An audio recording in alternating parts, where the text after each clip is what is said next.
E aí, galera, tudo beleza com vocês? Sejam mais uma vez bem-vindos ao canal. E como vocês perceberam, não estou sozinho hoje, mais uma vez. Estou aqui acompanhado com o reverendo, o pastor Bruno Rocha. Dá um oi aí, um olá, pastor, por favor, para a galera.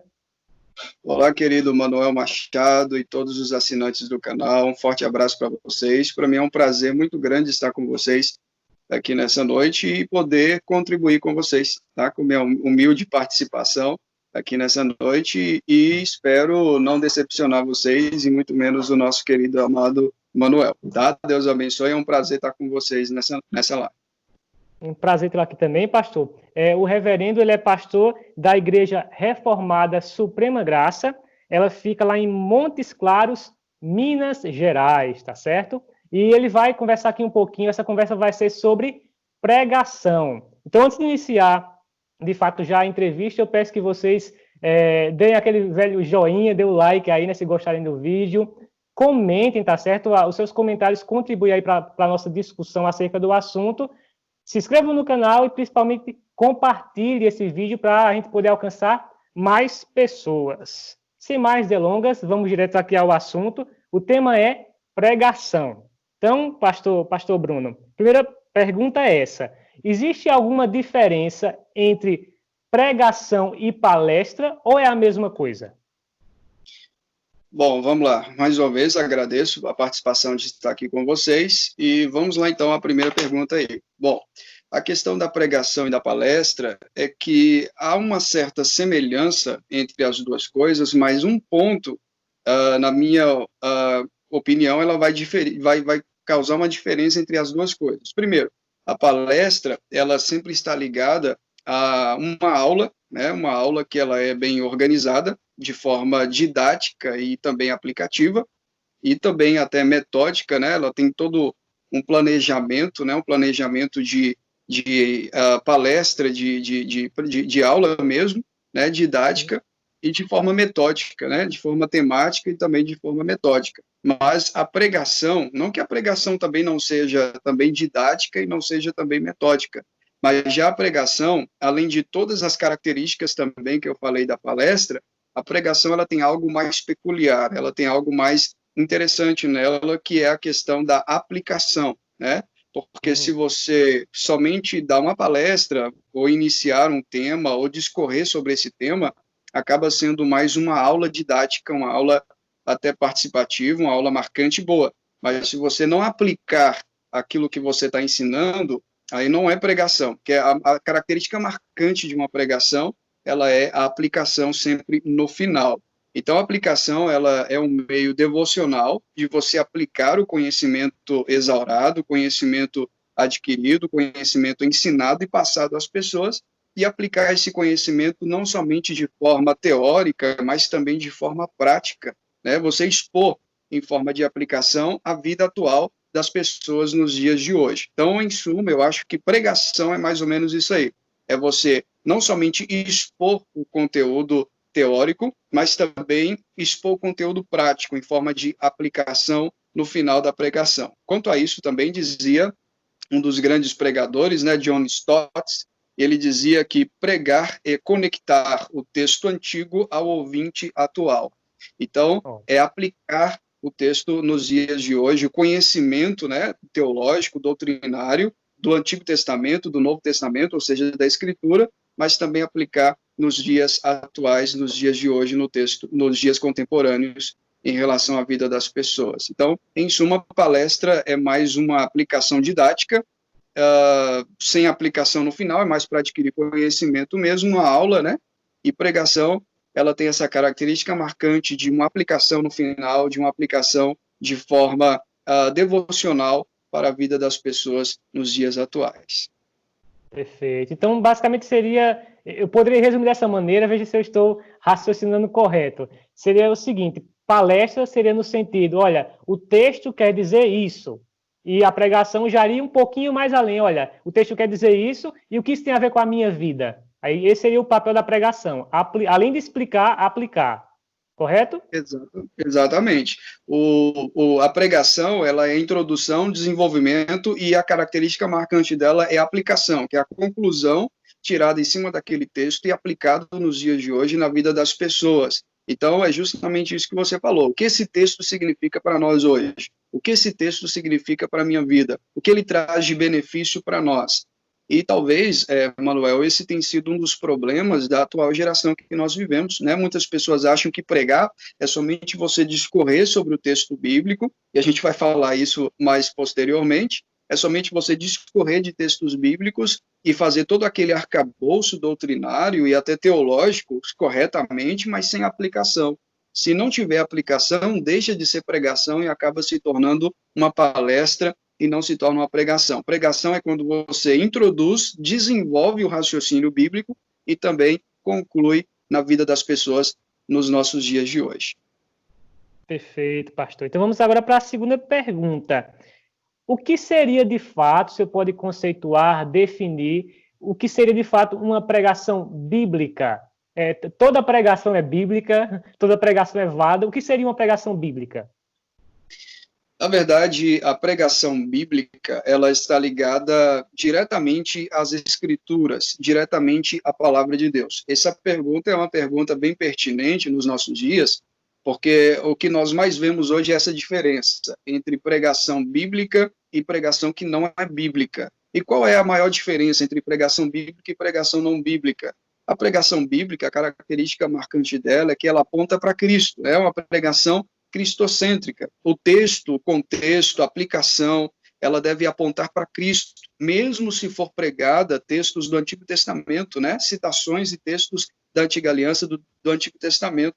A pregação ela deve apontar para a pessoa de Cristo, pois o que requer dos nossos púlpitos hoje é justamente isso, é apontar para Jesus, apontar para Cristo, mostrar a obra redentora, salvífica de Cristo na cruz do Calvário. Daí a importância que nós temos de pregação bíblica, de pregadores bíblicos comprometidos com a Escritura, né? Com a sola Escritura como fonte primária da revelação de Deus, ou toda a revelação de Deus. Isso é muito importante porque desde o início da história da igreja, né, nos primeiros séculos da história da igreja, principalmente no período da Reforma, esse foi o lema dos reformadores, né, a sola Escritura, a volta às Escrituras, somente a Escritura como fonte de interpretação oficial da revelação de Deus da Escritura e não da tradição humana. Esse foi o grande embate dos reformadores, principalmente no século XVI, com Martinho Lutero, né? Quando houve a grande aclamação da sola Escritura, o conceito de que a Escritura ela está acima da tradição e não a tradição acima da Escritura. Então, basicamente, uma pregação bíblica é uma pregação da sola Escritura, somente em latim sola, somente a Escritura. O conceito de que a Escritura interpreta a própria Escritura, né? A Bíblia interpreta a própria Bíblia, como bem dizia os reformadores, de tal forma que os textos claros da Bíblia, eles vão esclarecer os textos mais obscurecidos da Escritura, vamos assim dizer, de tal forma que esses textos, eles acabam conectando, o Antigo conecta com o Novo Testamento, e nós temos a canonicidade da Escritura, a interpretação bíblica concreta e verdadeira da Escritura. Então, a pregação bíblica é uma pregação totalmente respaldada na Escritura, como bem diziam os reformadores em latim, né? Tota Escritura, toda a Escritura respaldada, não somente a tese, o argumento, a introdução, desenvolvimento, a aplicação, mas completamente a pregação ela é pautada e respaldada na Escritura. Então, o fundamento autoritativo e interpretativo é a própria Escritura, é a própria palavra do Senhor. Ótimo, perfeito. A gente vai falar um pouquinho mais sobre pregação nesse sentido com essa próxima pergunta aqui. Quais são os tipos de pregação? Existe mais de uma forma de pensar a pregação? Quais são os tipos? Eu já adianto um tipo aqui, né? O que danado é pregação expositiva, para quem não sabe o que é? Então, você poderia explicar isso aí? Quais são os tipos e o que é pregação expositiva? Sim, claro. Na verdade, nós temos pelo menos 3 tipos de pregações, né? A gente tem a pregação temática, a pregação textual e a pregação expositiva. Quais são as diferenças delas? A pregação temática, ela é um sermão mais livre, né? É um sermão que, antes de você ir ao texto, primeiro você estabelece um tema para esse texto. Por exemplo, o amor de Deus. O tema é o amor de Deus. Então, qual é o texto que mais se encaixa no amor de Deus? João 3,16. Porque Deus amou o mundo de tal maneira que deu seu Filho unigênito. Então, em cima desse tema, o amor de Deus, eu vou procurar um versículo que caiba dentro desse tema para me formar ou fomentar a minha pregação. Essa é a pregação temática, né? Ela é mais voltada para o tema. Ela sempre vai focalizar o tema. O tema de hoje é o amor de Deus, a ira de Deus, a misericórdia de Deus. Então, ela vai focalizar o tema. Esse é o sermão mais livre, é o sermão temático. Mas a gente tem também o sermão textual. Lembrando também que no sermão temático, não há a exclusão de pontos. Você pode colocar pontos nesse sermão, 2, 3 ou 4 pontos em forma de desenvolvimento, mas sempre focalizando o tema. O segundo tipo de pregação é a pregação textual. A pregação textual, ela é um pouco parecida com a pregação temática, mas tem algo que difere ela da pregação temática, é a divisão desses pontos. Como a pregação temática, você pode colocar 2, 3 ou 4 pontos, ou até mais, dependendo do tempo estabelecido para a pregação textual também, você pode organizar pontos de forma textual, mas sempre focalizando não o tema como a temática, mas focalizando o texto. Então, são pontos dentro daquele texto. Porque Deus amou o mundo de tal maneira, João 3,16. Então, você vai criar pontos em cima dessa frase, em cima desse texto, para aplicar a vida das pessoas. Esse é um sermão textual. Ele é pregado de forma mais aleatória e não de forma esporádica, como é feita no sermão temático, como é feito no sermão anterior. Mas nós temos um terceiro sermão, que é o sermão expositivo, que eu presumo ser o melhor sermão, o que mais se aproxima da Escritura e que o mais, vamos assim dizer, o que mais facilita o entendimento às Escrituras Sagradas, que é a pregação expositiva, que, por sinal, é o tema desse vídeo nessa noite. A pregação expositiva, ela é basicamente, a grosso modo, a explicação da própria Escritura. É você explicar o que o texto ele está de fato dizendo. Né? O próprio texto, ele prega. Você somente é um canal para que o texto flua através dos seus lábios, o que torna mais claro, mais concreto, objetivo, e que torna o texto mais abrangente. Né? O pregador, ele expõe inteiramente a Escritura, e não partes dela. Por isso que é chamada pregação expositiva. Vai forçar o pregador a expor completamente a Escritura, e não somente expô-la, mas também centrar no texto e na Bíblia, na palavra de Deus. Não nos critérios, nos pensamentos, nas ideias, nos argumentos, nas filosofias do próprio pregador, mas naquilo que a Bíblia em si está dizendo. É trazer o povo de volta à Escritura e trazer a Escritura de volta para o povo. É você expor o que a Bíblia realmente diz. Como o Dr. Martin Lloyd-Jones diz, pregar expositivamente é pregar com fidelidade a palavra de Deus. E essa é a maior necessidade nos dias atuais, a maior necessidade dos nossos dias. Na pregação expositiva também, a gente vai ter a aprendizagem contínua, concreta, inteira da Escritura, né? São livros inteiros da Bíblia, você vai expor livros inteiros, tanto do Novo quanto no Antigo Testamento. A gente vai ter também o ensino de todo o conselho de Deus e não apenas parte dele, né? Não é somente sobre o amor ou sobre a misericórdia, mas sobre o amor, sobre a ira, sobre a graça, sobre a misericórdia. Todo o conselho de Deus, ele é exposto na Escritura. Então, o pregador, ele é sempre forçado a estudar a Escritura,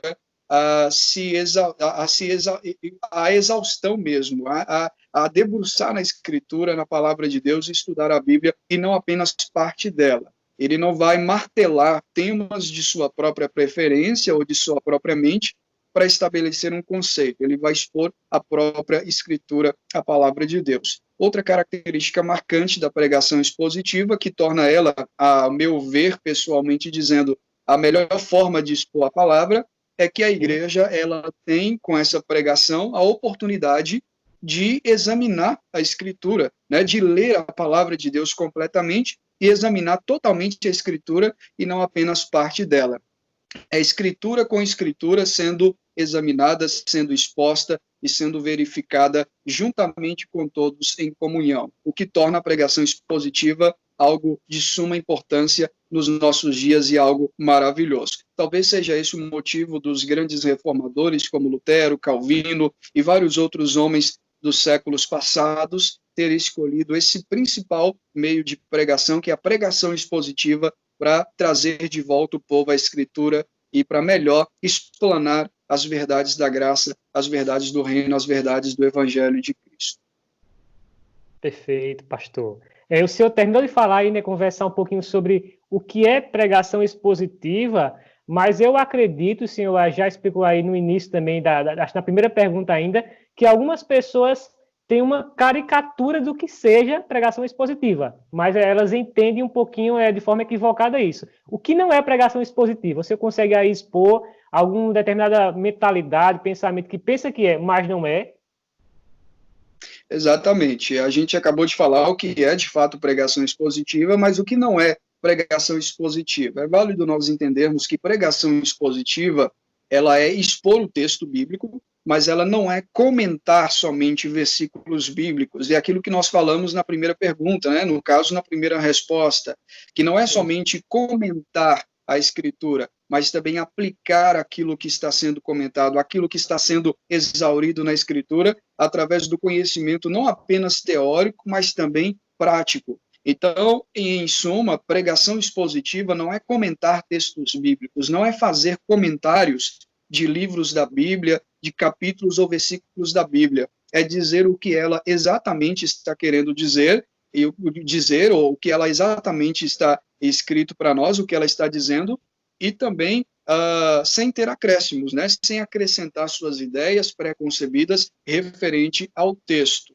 Então, muita gente acha que pregação expositiva é você comentar os textos bíblicos colocando e pincelando aquilo que você pensa para melhorar a argumentação na hora da pregação.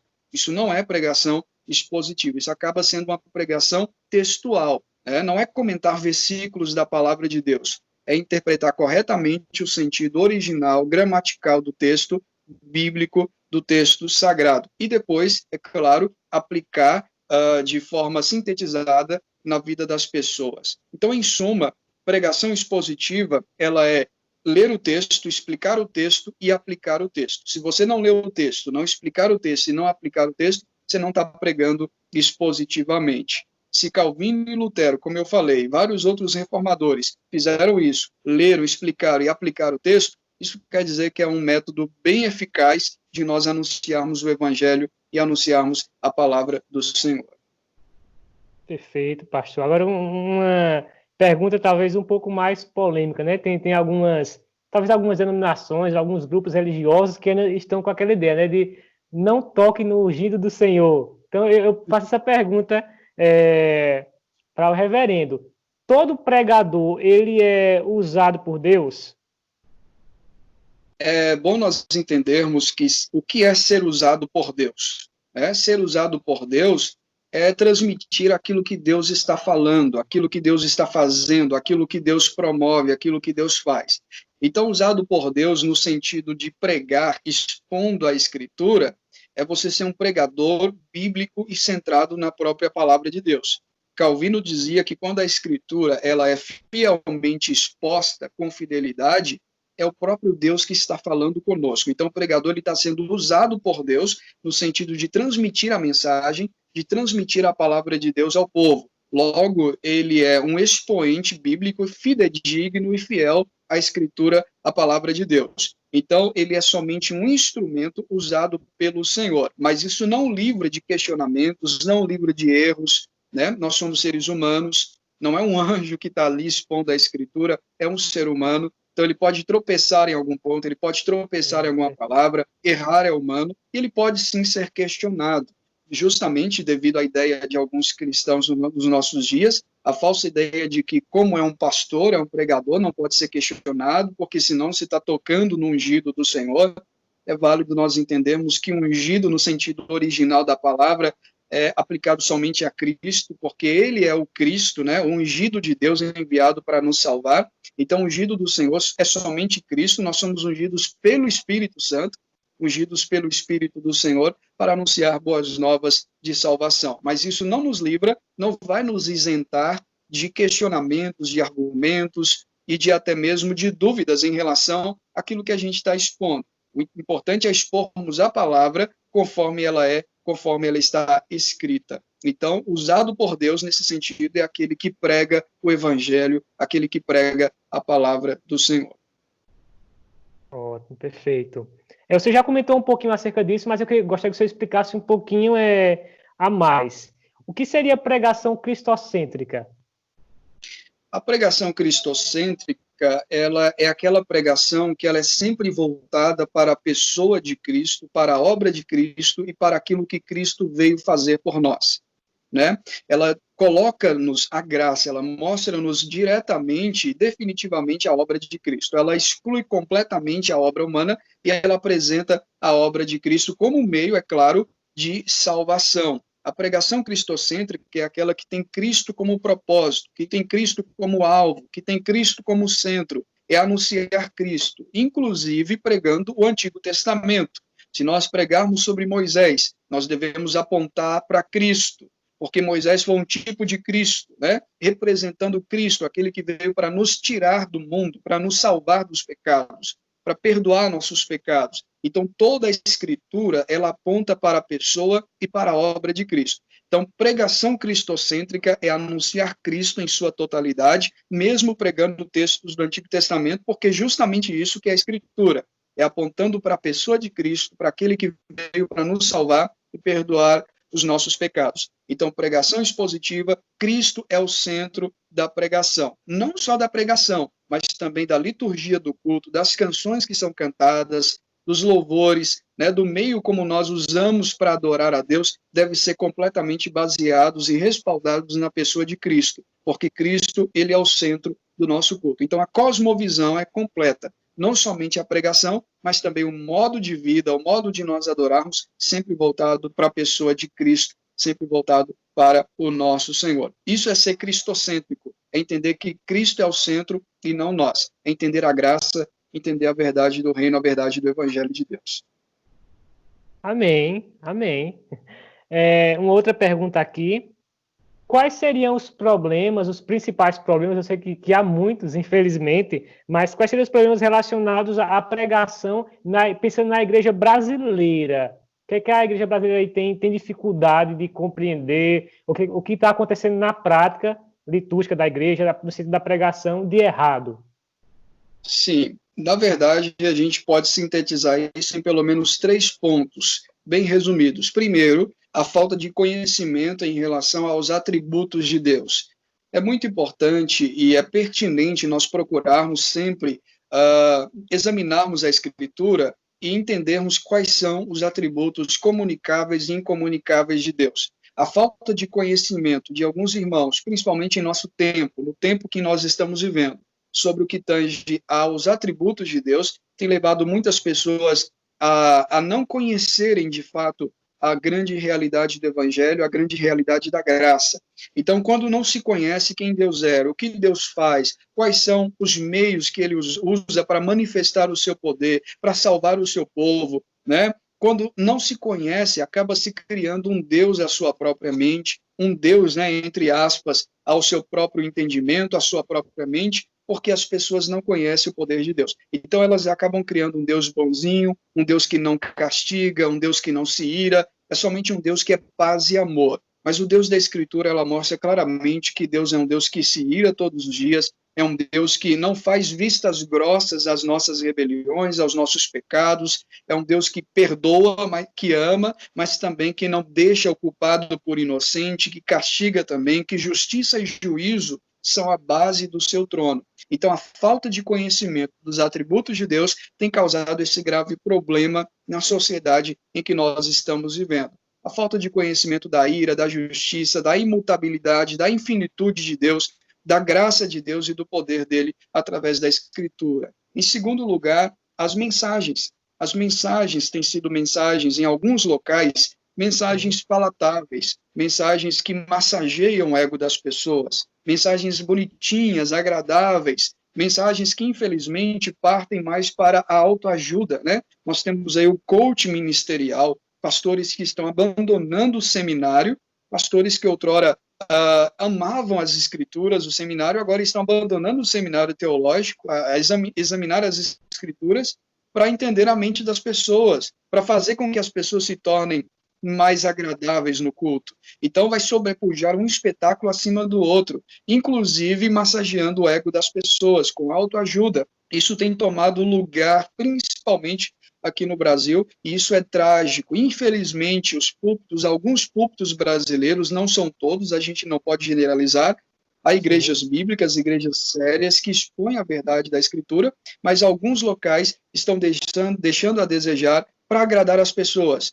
A estratégia do marketing é justamente essa, é deixar o cliente feliz e agradável. Então, quando a pessoa chega, o banco ele é confortável, é bem acolchoado, tem um ar climatizado, tem um ar-condicionado para ele se sentir bem, confortável, e não somente isso, que é pior, a mensagem ela vai massagear o ego, ela vai ser uma mensagem bem amigável e bem palatável. Sermões do tipo pecado, inferno, ira de Deus, condenação, é justamente descartado, porque a intenção do marketing é deixar o cliente satisfeito. E tudo aquilo que vai desagradá-lo, que vai causar desconforto, que vai causar confronto, é justamente descartado. E é o que tem acontecido, infelizmente, no nosso tempo, né? Pregações voltadas para a valorização humana, valorização do ser da pessoa, do ser do homem e não do ser de Deus, né? Confissão positiva, pessoas que acham que têm o poder de decretar as coisas, de colocar ordem em Deus, tudo isso é porque não conhecem os atributos de Deus. Porque se conhecessem de fato os atributos de Deus, a sua ira, a sua justiça, a sua imutabilidade, sua onisciência, sua onipotência, se eles conhecessem o poder de Deus, de fato, eles saberiam se comportar no culto e prestar a Deus um culto bíblico, um culto verdadeiro. Então, em terceiro lugar também, a falta de interesse pela leitura, né? A falta de interesse pelo conhecimento, pela teologia, a falta de interesse de alguns irmãos pela leitura da Escritura. Infelizmente, a gente está vivendo um período em que as pessoas passam 24 horas para elas mesmas. Elas comem, acordam, trabalham, fazem todas as coisas, mas não meditam na Escritura, não estudam a palavra de Deus, não têm uma educação espiritual de orar, de ter um momento devocional particular com Deus, de examinar as Escrituras. Isso tem causado um mal na nossa geração e tem contribuído, de fato, para a ignorância teológica dos nossos dias e para a má compreensão da Escritura do Evangelho. Válido nós entendermos também João capítulo 8, verso 32, e conhecereis a verdade, e a verdade vos libertará. O conhecimento de Deus, o conhecimento da Escritura, ela traz o poder de libertação, ela liberta a nossa mente de nós mesmos e traz verdadeiro arrependimento em nossos corações, produzindo arrependimento, mudança de mente, metanoia em nossos corações. Então, conhecimento, ele liberta. Talvez esse seja resumidamente o mal da nossa geração, do nosso tempo, e incansavelmente nós que pregamos Cristo e o Evangelho, precisamos trabalhar. Inclusive, eu quero louvar a Deus por esse canal, né, por você, Manuel, que tem anunciado o Evangelho e tem feito isso de forma exaustiva. Isso é louvável e maravilhoso, justamente para nós revelarmos Cristo a essa geração tão devastada pelo falso Evangelho. Amém, pastor, Deus abençoe. De fato, há uma certa rejeição por parte de muitas pessoas, né, quanto à teologia. As pessoas pensam que não, teologia é para poucos, é para um determinado grupo restrito. Só que elas não se tocam que todos nós lidamos com a teologia, quer queiramos ou não, né? A distinção tem gente que tem uma boa teologia, tem gente que tem uma má teologia, e eu costumo sempre dizer que má teologia, infelizmente, mata. Então, de fato, a gente necessita se aproximar do conhecimento bíblico, se aproximar do conhecimento de Deus. Exatamente. Inclusive, muitas pessoas têm abandonado, né, algumas igrejas e têm acabado escolhido seguir sozinho, né, ficar em casa. Isso é um mal também da nossa geração. Mas, infelizmente, as pessoas elas preferem deixar de comer comida que vai causar problema para elas do que comer alguma coisa que vai causar problema. Então, esse é um mal do nosso tempo e a gente precisa expor as escrituras de maneira correta, ensinar a esses irmãos que não é bem assim. Há igrejas sérias, há igrejas bíblicas que pregam a verdade da escritura e que ainda prezam pela sola escritura, pela palavra de Deus e pela piedade, né? Pela doutrina e também pela piedade. Isso é que a gente chama de ortopraxia, né? Doutrina e também prática da doutrina, prática do evangelho. Essa próxima pergunta aqui é uma pergunta difícil, o senhor vai dar sua resposta aí. Qual é a solução para tudo isso? Em meio a todo esse aparente caos que, em geral, as igrejas vivenciam, o que é que se pode fazer para mudar essa realidade? A real exposição da Escritura, a verdadeira exposição bíblica, né, é capaz de transformar esse quadro negro que nós estamos vivendo.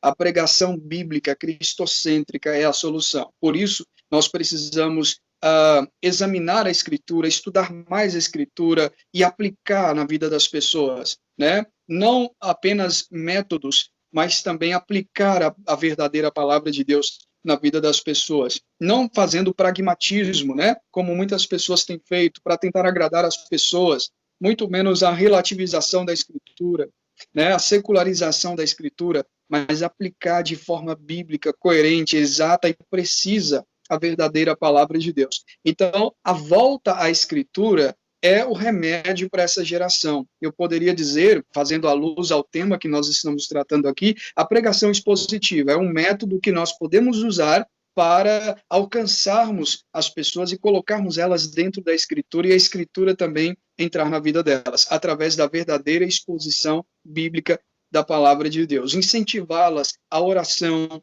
à leitura bíblica, à prática da comunhão, né, em Cristo Jesus, porque isso pode sim salvar esse tempo que nós estamos vivendo, isso pode sim salvar e pode trazer um remédio para essa geração tão adoecida com o falso evangelho e encharcada com heresias completamente contrárias à palavra do Senhor. Perfeito. Essa pergunta aqui é meio que uma continuação, o senhor já tocou aí no ponto, e meio que já respondeu ela, mas eu gostaria que o senhor trabalhasse um pouquinho melhor. Se eu com esse vídeo aqui que eu estou assistindo, né, imagine que eu sou uma outra pessoa, sou um ouvinte, eu me percebo como um membro de uma igreja local que está vivenciando uma realidade ruim, onde não está sendo pregada a Bíblia de verdade, onde se preocupa-se somente com números e toda essa problemática aí. O que é que eu devo fazer como um membro dessa igreja? E principalmente, se o problema, se o pastor prega coisas erradas, qual é o meu dever como cristão, como membro da igreja local, o que é que eu posso fazer para tentar modificar isso? É possível fazer alguma coisa? Sim, sim, claro. Eu penso, Manuel, que a correção, ela deve ser feita, né, mas ela deve ser feita de forma certa. Por isso que a palavra chama correção. Né? Nós precisamos defender a Escritura, defender o Evangelho, a infalibilidade, a inerrância da Escritura, porque é justamente pela defesa do Evangelho que os nossos pais morreram, né? Que eles foram mortos, né, nos primeiros séculos da Igreja e também no Novo Testamento. Penso que isso deve ser feito de forma bem coerente, isso deve ser feito sem beligerância, né? Sem achar que nós somos mais conhecedores do que os outros, porque a gente também somos eternos aprendizes, né? Mas Calvino, ele também dizia que o cão, ele sempre late quando o seu dono é atacado, e ele seria um covarde ao ver as escrituras sendo atacadas, o evangelho sendo atacado, e ele ficar calado. Então, a gente não pode também ser covarde e deixar passar. A gente precisa defender as escrituras, se possível, até combater de forma bíblica, não a pessoa, mas a tese da pessoa, a doutrina da pessoa. E é justamente isso que eu sempre tenho falado. Nós, às vezes, divergimos de algumas ideias, mas a pessoa em si, ela merece o respeito, porque é o meio dela, ela entende desta forma. Mas a verdade, ela é uma só, ela não é relativa. As pessoas dizem que uma moeda tem dois lados, mas um lado vai ser errado, um lado vai ser certo.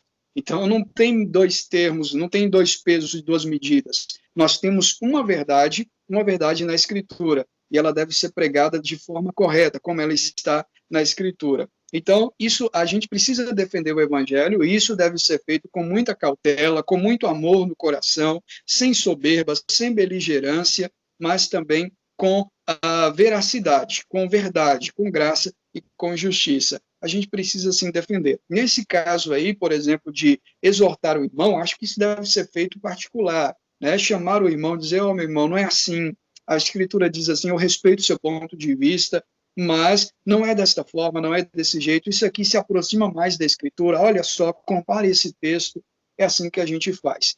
Eu penso dessa forma. Perfeito, pastor. Essa pergunta agora talvez seja uma das perguntas mais complicadas dessa nossa entrevista aqui. A gente tem toda essa preocupação, né, em tentar ser fiel à ideia original do texto, qual era a intenção do autor bíblico, enfim, tudo isso. Mas algumas pessoas apontam, né, que os apóstolos usaram textos fora do contexto. Isso aí é real, isso aí aconteceu. Se sim, quer dizer que dá margem para a gente fazer a mesma coisa em nossas pregações? Olha só, em nenhum momento eu vejo os apóstolos do Novo Testamento eles usando tal prática, fazendo textos fora de contextos, né, aplicando textos fora dos seus contextos. Muito pelo contrário, essa pergunta eu vou acabar citando aqui um texto bíblico que está em Romanos, capítulo de número 3, versículo de número 10 a seguir. Paulo aqui, em Romanos capítulo 3, ele vai falar sobre a ira de Deus contra o pecado, ele vai dizer que todos nós somos pecadores e que não há nenhum justo sequer. E para falar tal coisa, ele vai colher textos do Antigo Testamento. E, principalmente nas nossas traduções bíblicas, a Bíblia, a Escritura, ela está um pouco afastada mais para a direita, se nós observarmos. Por quê? Porque Paulo, no verso 10 do capítulo 3, ele vai começar a colher citações do Antigo Testamento, para validar a sua tese de que todos nós somos pecadores e de que não há nenhum justo sequer. Então, do verso 10 até o verso de número 20, Paulo vai mostrar a nossa real identidade. Então, ele vai mostrar que todos nós pecamos e carecemos da glória de Deus. Isso ele não vai tirar da sua ideia, ele não vai tirar da sua cabeça. Ele vai colher citações do Antigo Testamento para colocar em tese aquilo que ele está dizendo. E ele vai mostrar isso claramente, quando ele diz no verso 10, não há nenhum justo sequer, não há quem entenda, não há quem busque a Deus. Ele começa o verso 10 dizendo assim, como está escrito. Esse como está escrito, ele está remetendo à Escritura, à palavra no Antigo Testamento, lembrando que ele era um judeu, fariseu de fariseus, conhecedor da lei de Moisés, então ele conhecia de fato a Escritura e vale aquilo que a gente já falou. Escritura interpreta a própria Escritura. Então, os apóstolos, eles usaram textos do Antigo Testamento para conectar ao Novo, porque a Escritura sempre está conectada uma à outra. A Escritura antiga está conectada à Escritura do Novo Testamento e nós temos a palavra de Deus. Então, eles não cometeram nenhum equívoco, muito pelo contrário, estabeleceram os fundamentos da doutrina. E é por isso que nós não temos mais o ministério apostólico, porque uma das principais características do apóstolo era estabelecer o fundamento da doutrina. E o próprio Paulo diz que nós não podemos estabelecer outro fundamento além do que já está posto. Então, eles foram homens sérios, homens bíblicos, pautados e inspirados pelo Espírito Santo para escrever as Escrituras. Logicamente, nós não devemos ter o mesmo nível de autoridade que eles, porque eles tiveram esse poder do Espírito Santo para compor as Escrituras, nós somente anunciamos as doutrinas que eles estabeleceram. É como se nós construíssemos em cima do fundamento que eles estabeleceram para nós construirmos, porque nosso comprometimento é com Cristo, com as Escrituras e com a palavra de Deus. Então, os apóstolos, eles não cometeram nenhum equívoco, muito pelo contrário, estabeleceram os fundamentos da doutrina. Por isso, nós temos a Escritura, a palavra de Deus, que foi fielmente escrita, inspirada pelo Espírito Santo para nossa correção e para nossa admoestação. Perfeito, pastor. Referente agora ao Antigo Testamento, principalmente ao Antigo Testamento, né? Eu vejo que muitas pessoas, ao pregarem acerca de narrativas, principalmente acerca de narrativas, elas caem no erro de, no momento de aplicar, elas focarem somente numa questão voltada para o moralismo. Então, por exemplo, eu prego sobre Davi e no final digo, olha, seja que nem Davi, imite Davi nisso, ou não imite nesse sentido, enfim, ficam somente limitado a isso, a questão do exemplo. É possível pregar narrativas, é possível pregar a partir do Antigo Testamento sem cair nesse erro do moralismo? Sim, nós precisamos entender que o nosso referencial é Cristo, nosso Senhor. Apesar de Paulo ter dito, sede meus imitadores, como eu também sou de Cristo, a Bíblia diz que nós devemos imitar a fé dos nossos irmãos em Cristo, dos fiéis e daqueles que estão em Cristo Jesus, mas a gente precisa entender que todos nós somos falhos, né? Imitamos a Cristo, imitamos o Senhor e tiramos como base Cristo. É por isso que a pregação cristocêntrica, ela sempre vai expor os homens bíblicos, o Antigo Testamento, mas sempre apontar para Cristo.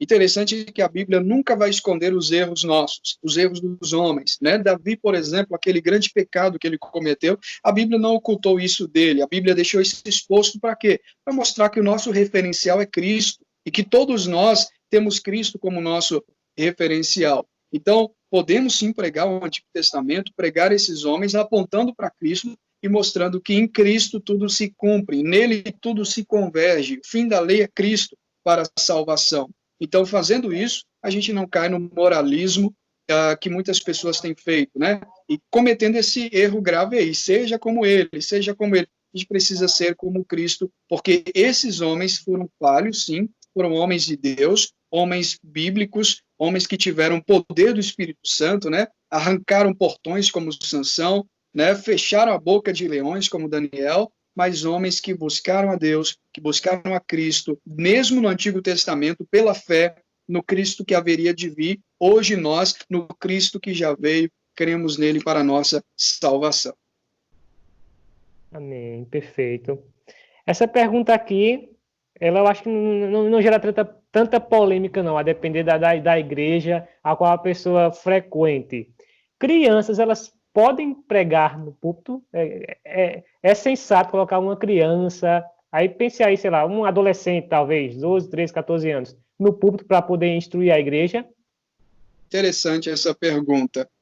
Olha, eu não vejo em nenhum momento, principalmente nas Escrituras, em nenhum momento, algum exemplo bíblico com relação a isso. Porém, eu creio que não, que a gente não deve fazer isso, e também essa não é uma prática correta, pelo menos por dois motivos. Em primeiro lugar, porque pregar, como nós já dizemos, é expor a Escritura de forma correta, né? De forma exegética, de forma coerente, de forma correta. Expor de forma correta o texto bíblico. Isso não é fácil. Isso requer muita dedicação, estudo, leitura, né? Isso requer muito raciocínio e muita leitura. É um critério muito rigoroso pregar as Escrituras e expor a palavra de Deus. Resultado de muita pesquisa, de muito estudo. Uma criança, ela não terá uma estrutura formal, acadêmica e nem psicológica para expor a Escritura de forma correta. Ela pode ter ali um conhecimento porque ela ouviu falar alguma coisa, ela vai repetir aquilo que outra pessoa já disse. Isso não é pregação, né? Segundo lugar, a infância, ela deve ser respeitada, ela é algo muito peculiar da nossa vida, e cada fase ela é importante na vida humana. Eu acho que a gente precisa respeitar a fase da infância, da criança.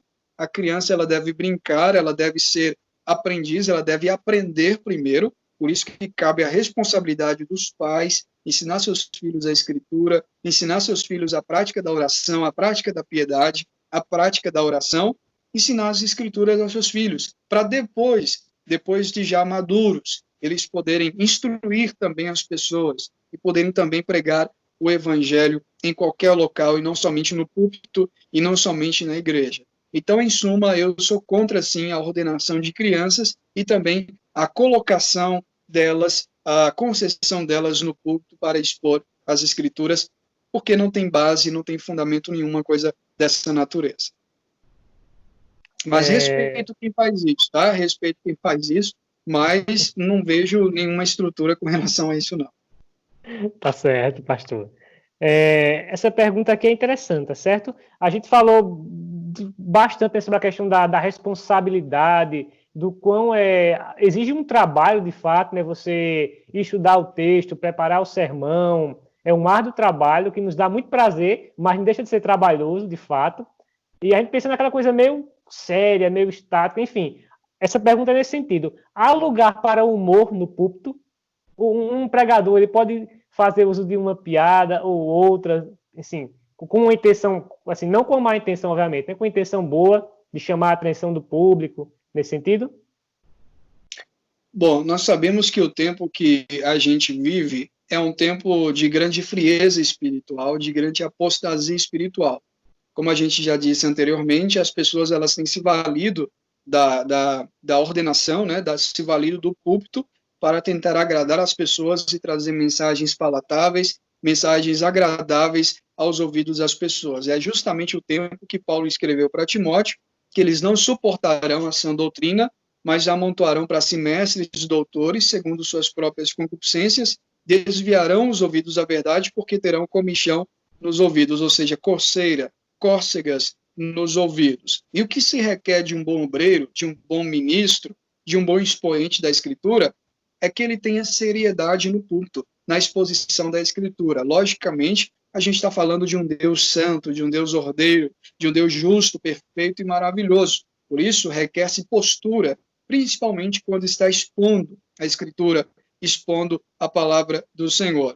Mas é bom nós entendermos aqui nessa pergunta, você colocou a distinção entre humor e piada na pergunta. Talvez ache um sério problema aqui na questão de você usar o púlpito na hora da exposição para contar anedotas, né, para contar piadas, para tentar descontrair as pessoas. Eu acho que é válido alguma outra ilustração, vez ou outra, como alguns dizem, para servir como janela para o sermão, talvez seja bem pertinente isso, mas o ato de contar anedotas, de contar piadas de forma exagerada, eu acho que isso acaba atrapalhando demais a seriedade no púlpito, em forma extremada, acaba atrapalhando demais a seriedade da pregação. Mas eu não vejo problema, vez ou outra, você descontrair as pessoas estando dispersas, com algum humor, né, usando de algum humor, algum artifício de humor, para tentar atrair um pouco a atenção das pessoas, sem fugir do foco, sem fugir do centro do culto, do centro da pregação, senão o culto ele acaba virando um circo e o púlpito acaba virando um picadeiro de circo. É como o próprio Charles Spurgeon disse, que nos últimos dias, ao invés de pastores liderando o rebanho, alimentando o rebanho, nós teremos palhaços entretendo o circo. E justamente é o que nós temos visto em alguns locais, em algumas igrejas, em alguns momentos de comunhão, as pessoas elas sendo entretidas, mais um momento de entretenimento, né, de stand-up gospel, do que um momento de pregação da palavra, de pregação do evangelho. Então, em suma, eu creio que você pode usar algum artifício para prender a atenção das pessoas, mas sem fugir do foco, que é a exposição bíblica, que é a seriedade do culto, a seriedade da palavra de Deus. Perfeito. Eu acho que tem alguma relação também, pastor, talvez até com o traço de personalidade do próprio pregador, né? Vou dar um exemplo. Eu tenho um colega meu que prega de forma excelente, é fiel ao texto bíblico, estuda direitinho. Aí a gente estava numa série de exposição do Sermão do Monte. Aí ele foi pregar justamente aquela parte que fala dos juramentos, né? E ele por natureza, ele é muito engraçado, e ele é muito criativo também. Aí ele criou lá o título do sermão, que não fugia em nada assim, do tema do texto. O título era mais ou menos o seguinte: sim, sim, não, não. O que passar disso é filho do cão. Ele pegou aí um jeito bem engraçado de fazer dar um título à pregação, no caso, né? Foi um toque de humor, mas ele, de fato, ele foi fiel ao texto, ele expôs o texto, aplicou, fez tudo direitinho, com um toquezinho de humor que é característico dele. Eu acho que o que talvez seja ruim é quando a gente precisa fazer uma coisa meio que forçada, fazer as pessoas rirem sem necessidade, nesse sentido. Exatamente. Isso acaba tirando o foco, né, a seriedade. Mas você usar de um tom de humor, né, de forma rápida, objetiva ali, para atrair a atenção das pessoas e fazer com que as pessoas gravem esse conceito, isso é muito bom, isso acaba sendo válido, sim. Perfeito. Essa questão aqui ela é mais de cunho prático, tá certo?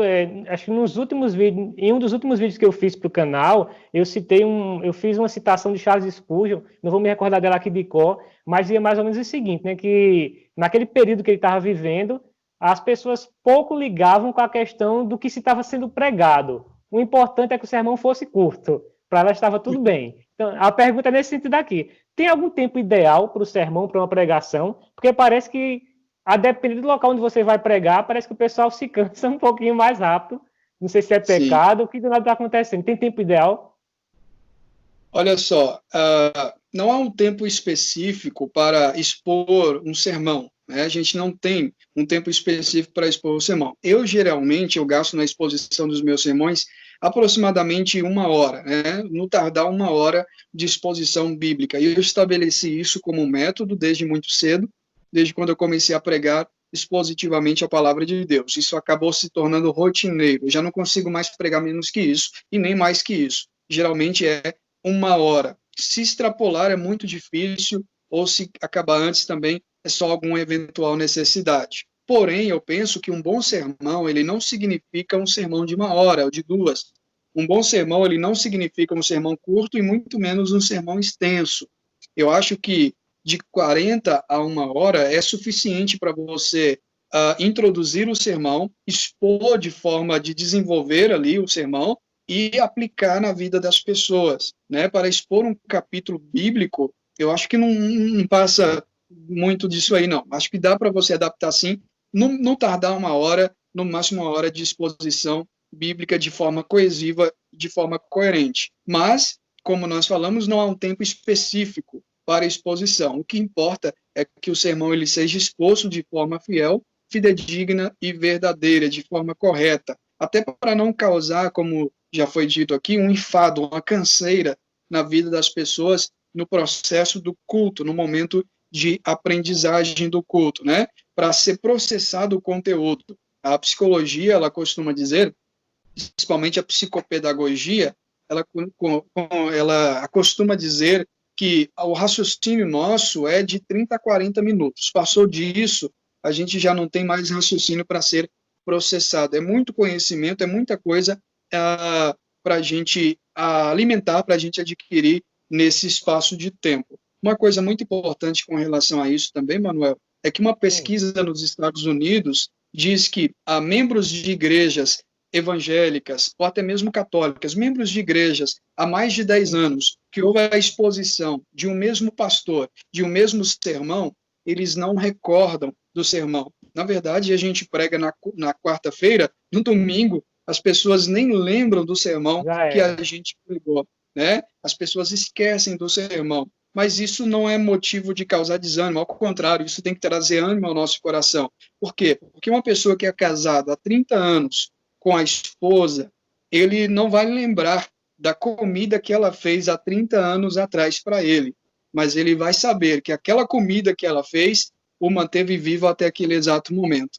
Então, por mais que nós não lembramos os sermões que são pregados na noite de domingo, nem na noite de quarta-feira passada, nós sabemos que foi suficiente para nos manter vivos ali, que nos trouxe sustento espiritual, que nos trouxe verdade, graça e que trouxe alimento para a nossa vida. Isso é o que é importante. Então, respondendo à pergunta, não há um tempo específico. Eu creio que o sermão ele deve ser exposto no máximo aí 1 hora, mas isso não significa regra, não há um tempo específico para a exposição da Escritura. Perfeito, pastor. Já estamos aí caminhando para as perguntas finais, nossa penúltima pergunta. Talvez sejam as perguntas aí para quem está iniciando, quem é um pregador iniciante, sejam as perguntas mais esperadas. Quais seriam as dicas que o senhor daria para interpretar um texto de forma correta, interpretar a Bíblia de forma correta? Ler o texto. Leia o texto bastante. Leia bastante o texto. Leia 1 vez, 2 vezes, 4 vezes, 5 vezes. Se possível, até decore o texto que você está lendo na preparação de um sermão. É muito importante a leitura exata e precisa do texto. Marque todas as palavras que você não entender, que você não sabe o significado, grife elas ou anote em uma agenda aleatória, anote em algum papel para depois você buscar o significado. E falando nisso, também é importante a busca de bons materiais, né, de bons dicionários, comentários bíblicos, enciclopédias, que vão nos auxiliar na interpretação da Escritura, principalmente no sentido original do texto. Tenha em mãos um bom dicionário, não somente a Escritura, mas também um bom dicionário de grego para o Novo Testamento, de hebraico para o Antigo Testamento, para que possa te dar suporte possível para que você possa preparar um bom sermão. Também é válido nós entendermos que é necessário elaborarmos perguntas para o texto, né? Fica mais fácil o entendimento. Por que o autor está dizendo isso? Por que Paulo está dizendo isso? Quais são os motivos dele dizer isso? O que isso traz de benefício para a minha vida nos dias de hoje? Qual é o real sentido desse texto? O que os ouvintes originais, os leitores originais desse texto, eles entenderam, que eles tiraram de proveito, como eles interpretaram. Depois da escritura, vai também para os homens, os pais da igreja, como eles interpretaram tal texto. Tudo isso é necessário. Para que isso seja necessário, para que isso seja feito, você precisa ter um bom material, um vasto material de conhecimento bíblico, de conhecimento teológico, para uma boa exegese, interpretação da escritura. Importante também você ter, nem que for o básico mesmo, desse material para o domínio das línguas originais da escritura. Nós sabemos que a Bíblia, ela é um livro de muitos anos e ela foi escrita de forma alegórica, figurativa e também literária, e ela foi escrita também em grego, em hebraico, aramaico, e a gente precisa ter um certo domínio, nem que for basicamente, principalmente para o pregador expositivo, nem que for basicamente dessas línguas originais, para que a gente possa expor de forma correta e verdadeira a Escritura Sagrada. Em último lugar, deixe um texto interpretar o próprio texto. Não tente criar meios, métodos ou artifícios de você mesmo para tentar fazer um bom sermão. Leia o texto, leia o contexto também da passagem. O contexto também é muito importante, né? Talvez um dos mais importantes métodos de interpretação é o contexto da passagem, porque o texto sempre está integrado ao contexto. Você não pode ir para a Bíblia com uma tesoura para recortar um texto longe do seu contexto, mas integrá-lo juntamente com o texto inteiro. Isto é pregação expositiva, e deixar que a palavra interprete a própria palavra. Isso é reconectar novamente, como John Stott diz, o texto antigo com o ouvinte contemporâneo. Se possível, faça isso, vai te auxiliar bastante na preparação de sermões e na exposição desses sermões para a glória de Deus. Perfeito. Acredito que o senhor já falou basicamente quase tudo, mas eu ainda vou fazer essa pergunta. Dicas para preparar um bom sermão. Já falou aí do cuidado com a interpretação, né? Mas dicas para preparar um bom sermão, e eu gostaria que o senhor deixasse aí uma palavra para os jovens pregadores. Uma palavra aí de estímulo, de conforto, enfim. Fique à vontade. Vamos lá. Como eu falei, adquira bons livros, bons materiais, né, dicionários, enciclopédias, comentários bíblicos. Procure o máximo fazer isso. Mas, antes de tudo, comece orando, né? Comece buscando a Deus. Tenha uma vida de piedade, de oração. Né? A primeira pessoa que você vai pregar é você mesmo. Né? Você vai ler as Escrituras e a Escritura vai pregar para você. Então, comece orando, buscando a Deus, tendo uma prática de oração, uma vida de oração. Isso é fundamental. Crie o hábito também de escrever, de anotar as coisas, né? Boa parte daquilo que a gente aprende é quando a gente anota, quando a gente escreve, porque a nossa mente ela é muito limitada. Então, quando você ouvir algo importante, um conteúdo teológico bacana, pegue uma caneta, um papel, anota, não deixe passar, anota, porque depois você vai pegar aquilo, vai destrinchar, vai procurar nos livros, na internet, vai procurar materiais bons que vão te auxiliar em cima daquele raciocínio, em cima daquele conceito. Outro ponto importante, não estude somente para preparar sermões, isso é muito superficial. Estude diariamente a Escritura, tenha familiaridade com a Escritura, aprenda a ter familiaridade com a Bíblia Sagrada, com a Palavra de Deus. Estude diariamente para a própria edificação espiritual, para depois você edificar as pessoas. E para isso você deve cultivar o hábito da leitura sistemática da Escritura, completa da Bíblia, da Escritura. Aqui está uma palavra especialmente para o pregador expositivo. A leitura da Bíblia completa. É muito difícil você ser um pregador expositivo se você não lê a Bíblia toda. É importante você ler a Escritura completamente. Mesmo que for de forma esporádica, mas crie o hábito de ler a Escritura diariamente, de forma inteiramente, completamente.